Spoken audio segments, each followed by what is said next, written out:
Welcome les amis, on se retrouve pour Indie Tour, la chronique consacrée au circuit indépendant. Donc dans l'édition de l'Indie Tour d'aujourd'hui, nous allons parler d'une ambiance plutôt mexicaine. En effet, nous parlerons des résultats de Triple Mania, le WrestleMania de la Lucha Libre. Et ensuite, nous parlerons bien sûr des résultats et de comment ce show a été reçu par les fans.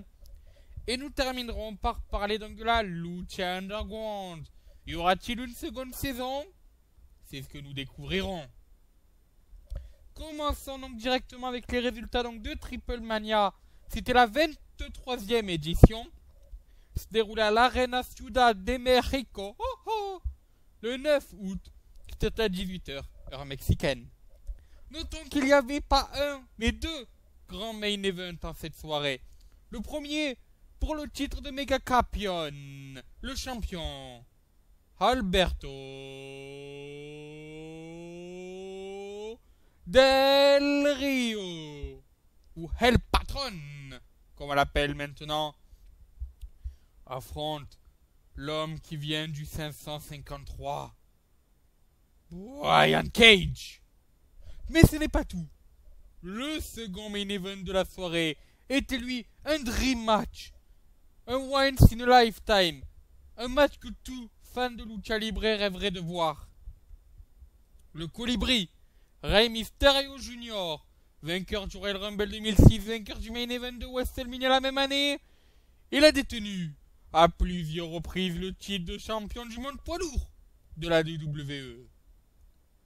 Face à lui, El Principe de Plata y de Oro, Mystico, Sin Cara, de son nom maintenant, Mysticis.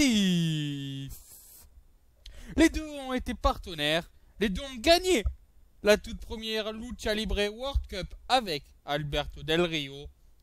Et donc maintenant les deux s'affrontent dans un dream match en main event de WrestleMania 33. Voilà, donc parlons maintenant donc des résultats. Vous découvrirez les résultats un peu plus tard donc des deux main events. Il y a eu un opener donc à ce show. Il s'agit donc d'un match à 8.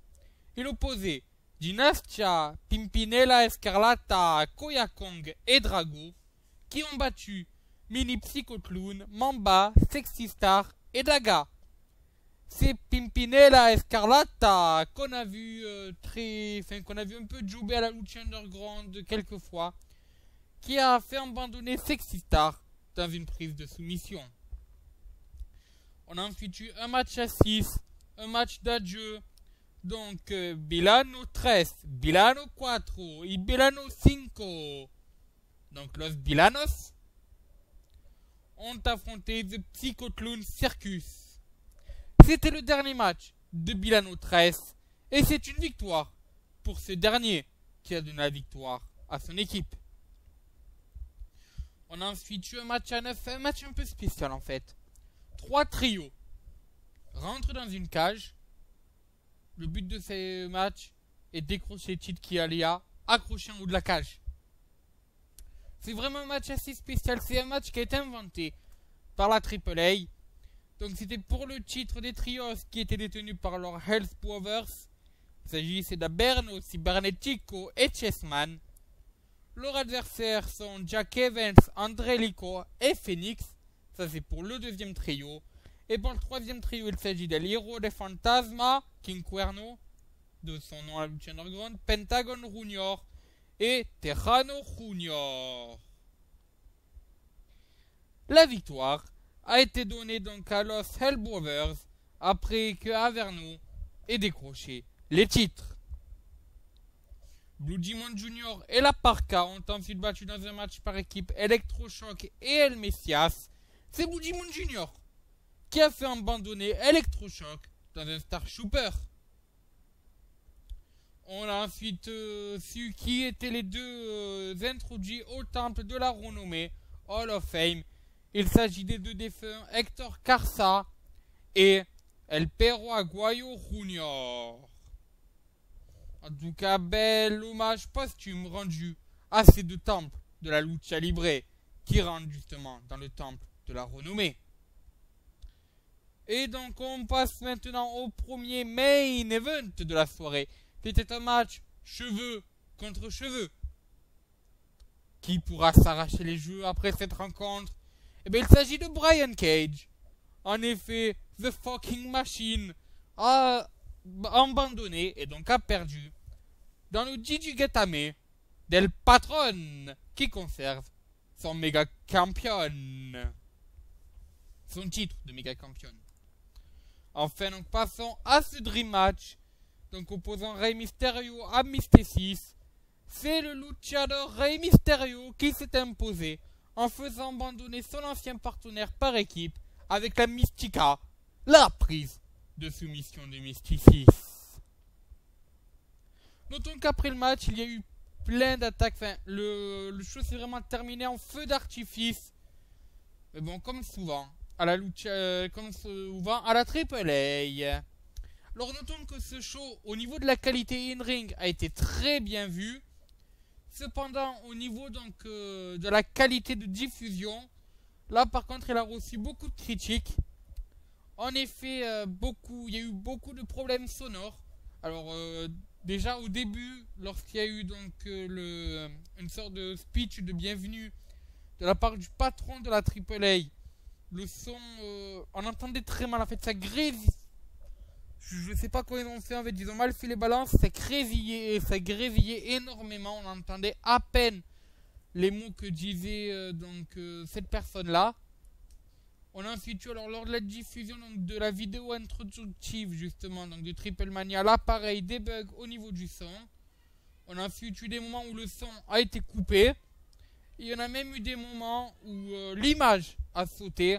C'est vraiment, voilà, comme ça, là, plein de petits bugs qui a touché la AAA lors de ces diffusions. Et ce n'est pas la première fois. En effet, il y avait déjà eu des soucis lors de la Lucha Libre World Cup et lors de Triple Mania 22. C'était l'an dernier, bien sûr. Ça avait vu les débuts d'Alberto El Patron.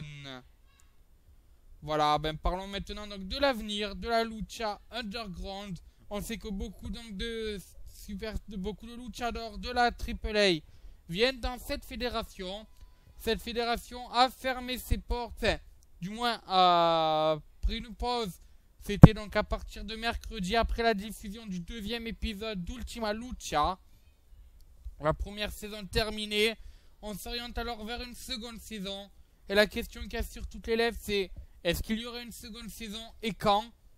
Si on en croit les dernières images de diffusion d'Ultima Lucha, avec notamment ce To Be Continued, il se pourrait qu'il y ait une seconde saison donc, de la Lucha Underground.